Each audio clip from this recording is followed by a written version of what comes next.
what does it mean then to be, to sin against the Holy Spirit? For openers, okay? Okay. For openers.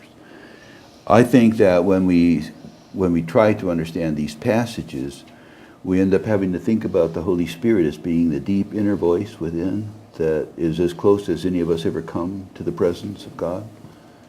And so when we talk about the sin against the Holy Spirit, it's not like an outer theory, it's not like an outer creed. We're talking about not believing our own deepest truth or our own deepest experience of God. So I end up, and there's lots of different ways and maybe more eloquent ways to say it, but I believe the sin against the Holy Spirit is a rejection of the possibility of forgiveness itself.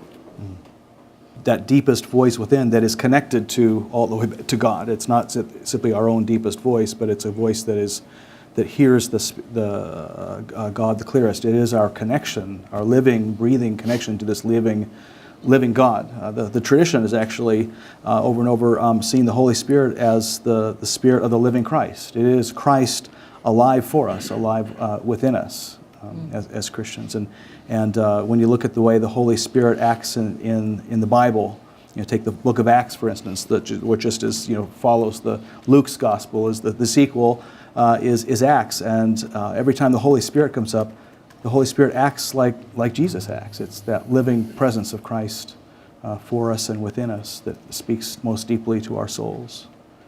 So if I commit the unforgivable sin, I have rejected God's forgiveness at that moment.